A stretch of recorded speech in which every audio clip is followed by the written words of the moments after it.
perseteruan Jen Shalimar dengan Arsya Wijaya sudah mencapai titik didih. Aksi saling tuding dan ancam yang mereka peragakan di depan awak media akhir tahun lalu berlanjut hingga awal tahun ini. Beberapa hari setelah kubu Jen menggelar konferensi pers, kubu Arya menghelat konferensi pers tandingan. Didampingi tim kuasa hukum dan keluarganya, Arya membantah apa yang dibeberkan Jen di depan wartawan. Menurut pengusaha asal Karawang itu, ia dan keluarganya tak pernah menghalang-halangi pihak Jen yang ingin mengambil barang-barang di rumahnya. Sebenarnya sih ini rencana yang tertunda ya kemarin hari Kamis itu, karena planning awalnya itu adalah pengambilan mobil itu dilakukan di hari Selasa 2 minggu yang lalu, 2 minggu sebelumnya lah, 2 minggu sebelum kemarin ini. Dan itu sudah ada pembicaraan via WhatsApp antara tanteku sama beliau gitu loh. Udah janjian hari apa, terus jamnya jam berapa ditentukan lah. Pertama hari Senin, terus ya udah karena tanteku tuh kebetulan lagi di Bandung gitu loh. Jadi aku pikir ya udah sekalian deh. Terus tiba-tiba pas udah mau hari H dirubah, dimundurin, katanya hari Selasa aja deh, kata gitu, soalnya mau disiapin dulu barang-barangnya segala macam. Oh ya sudah, kata tante saya, jangan masalah, mau Selasa juga boleh gitu kan. Terus tiba-tiba hari Selasanya pagi udah prepare segala macam, berubah lagi, katanya alasannya supaya ada omongan dulu antar pengacara, which is sebenarnya nggak perlu juga sih, tapi ya sudah, karena beliau meminta seperti itu, ya aku bilang sama tanteku, tanteku sempat tersinggung sih, maksudnya kok begini amat sih, mau ngambil barang sendiri, barangmu aja susah banget. Ya aku bilang nggak apa-apa deh, aku bercanda-bercandain, malah tanteku aku bilang masih butuh mobil kali, biarin aja, mungkin dia masih mau pakai, aku bilang gitu, maksudnya untuk mencairkan suasana gitu kan. Selama ini saya seolah-olah mau menguasai harta bawaannya dia selama pernikahan. Itu sudah dia melakukan statement di beberapa stasiun, beberapa media, artinya saya katanya mau menguasai, mempersulit dan lain sebagainya. Ini sudah saya buktikan juga, mungkin teman-teman juga sudah bisa lihat di sebelah mananya yang saya memang menghalangi, yang saya memang mau menguasai. Coba tunjukkan. Mereka datang dengan apa yang saya minta, hanya meminta surat kuasa saja. Saya rasa hal wajar. Orang yang punya barangnya tidak mau mengambil, sekarang diutuskan oleh orang lain. Hal yang wajar bila saya meminta surat kuasa itu. Tantenya datang ke Bandung untuk mengambil barang-barang yang memang barang-barang milik atau bawaan milik Jen. Ya, kami dari pihak kuasa hukum dari Cecep merespon kedatangan mereka, ya kan, dan sudah kami kembalikan seluruhnya barang-barang Jen Shalimar dari hal yang terkecil sampai mobil, ya kan. Jadi tidak ada lagi yang tertinggal di rumah klien kami, Kang Cecep itu, dan semua sudah kita tuangkan dalam berita acara serah terima barang dan ditandatangani oleh yang menyerahkan langsung Kang Cecep dan diterima oleh tantenya Jen Shalimar. Mobilnya ini keadaannya itu nggak sehat, harus dibawa ke bengkel gitu. Jadi otomatis tidak bisa tiba akal, tiba-tiba hari itu oke, ambil aja mobil, nggak bisa. Karena aku harus persiapkan towing car-nya, mobil untuk mobil itu balik ke Jakarta segala macam. Terus pengawalannya gimana, kayak gitu-gitulah gitu. Aku orangnya tuh lebih strict kalau urusan begitu gitu.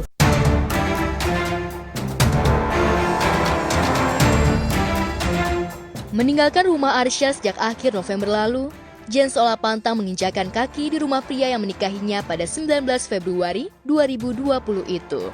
Ia mengutus tantenya untuk mengambil mobil, kamera, sepeda, serta sejumlah barang-barang pribadi yang Jen beli dari hasil keringatnya sendiri.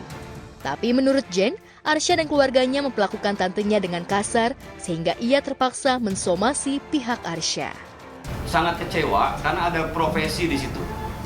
Yang kedua, lebay. Kalimat lebay ini harus dimaknai merendahkan martabat kami, saya khususnya. gitu loh ya.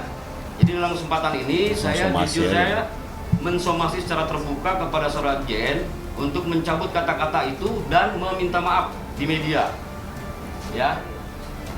Karena ingat bahwa kita mendampingi dan atau mewakili klien itu adalah hak imunitas kita, gitu loh ya.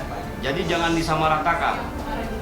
Kira-kira begitu yang ingin saya sampaikan. Masih waktu 3 2 hari kali aja. 24 jam Jen harus menyatakan permintaan maaf.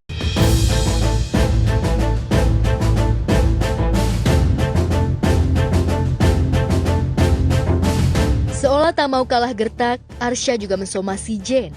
Bahkan, Arsya mengultimatum Jen agar meminta maaf dalam tempo 2 kali 24 jam. Jika Jen tak melakukannya, pria berkepala plontos yang bernama Cecep Ajat Sudrajat itu siap mempolisikan Jen.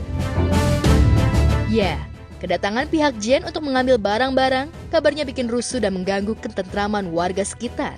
Lantas, apakah Jen gentar menghadapi manuver hukum Arsya? Yang pasti, pengacara kondang Ramdan Alamsyah siap membungkam Arsya sampai ke tingkat pengadilan. Menikah tahun lalu, tepatnya 5 hari pasca merayakan Hari Kasih Sayang, pernikahan Jen dan Arsya seolah gersang dari kasih sayang. Sejak awal, Arsya seolah tak serius ingin mewujudkan keluarga sakinah bersama Jen. Pasalnya, pernikahan mereka diawali oleh kebohongan. Siapa sangka, Arsya belum mengurus status dudanya ke Dukcapil setempat, sehingga identitas di kartu keluarga dan IKTP-nya masih berstatus menikah. Yang membuat Jen geram, Arsya bukannya mengurus perubahan status itu untuk melengkapi syarat pernikahan, tapi malah menarik berkasnya di KUA Karawang Timur. Alhasil, kabarnya Jen tak bisa menggugat cerai Arsya di pengadilan agama karena pernikahan mereka tidak tercatat.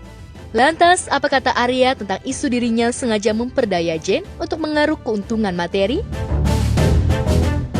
Pada saat itu Jen pernah mengeluarkan statement bahwa dia merasa tertipu dengan status saya, status perkawinan saya. Nah, menurut saya jelas hal itu sangat tidak mungkin. Kenapa? Karena JS itu, Jen Salimar itu adalah seorang wanita yang sudah sangat dewasa, bukan anak kecil lagi, dan dia juga sudah beberapa kali mengalami pernikahan. Artinya dengan jelas bahwa saya tidak mungkin menipu dia. Bisa menipunya. Saya intinya tidak mau ada keributan apa-apalah. Apa yang mau diributin sih, anak gak ada gitu kan, Gono gini juga gak ada. Jadi ya dibawa santai aja gitu loh. Intinya adalah memang sudah tidak bisa diperbaiki dan biar semuanya cepat selesai aja. Secara baik-baik, kalau kita mau pisah, coba dicoba baik-baik kan gitu. Awalnya kan ketemu manis gitu loh. Terus kalaupun misalnya kenapa mesti harus mendiskriminasikan atau menjudge seseorang seolah-olah memang orang yang paling terpojok, tidak ya, karena terus terang ya pihak keluarga intinya kecewa dengan apa yang disampaikan oleh pihak-pihak mereka. Sedari awal klien kami sebetulnya ingin mengakhiri dengan baik-baik gitu loh. Jadi saya pikir cukuplah mereka berdua mengakhiri hubungan ini dengan baik-baik. Dengan cara apa? Ya harapan kami sebetulnya tadi Jen datang langsung gitu loh, tanpa mengkuasakan atau paling tidak sekurang-kurangnya didampingi oleh kuasanya datang. Mereka kan satu atap selama 10 bulan di situ. Maka berakhir dengan Jen mengkuasakan, ya tidak bertemu dengan prinsipalnya, kan artinya kurang abdol lah gitu ya. Untuk proses perpisahan sendiri sebenarnya ya karena sudah ditalak sebanyak 3 kali, jadi sebenarnya sudah selesai ya secara agama. Saya juga tidak mau memperpanjang lagi karena baik buruk juga saya dulu pernah tinggal satu rumah dengan dia, saya pernah bahagia juga dengan dia. Saya tidak mau memperlebar masalah ini lebih panjang lagi. Saya rasa saya hanya membuktikan bahwa semua yang dia ucapkan itu adalah bohong.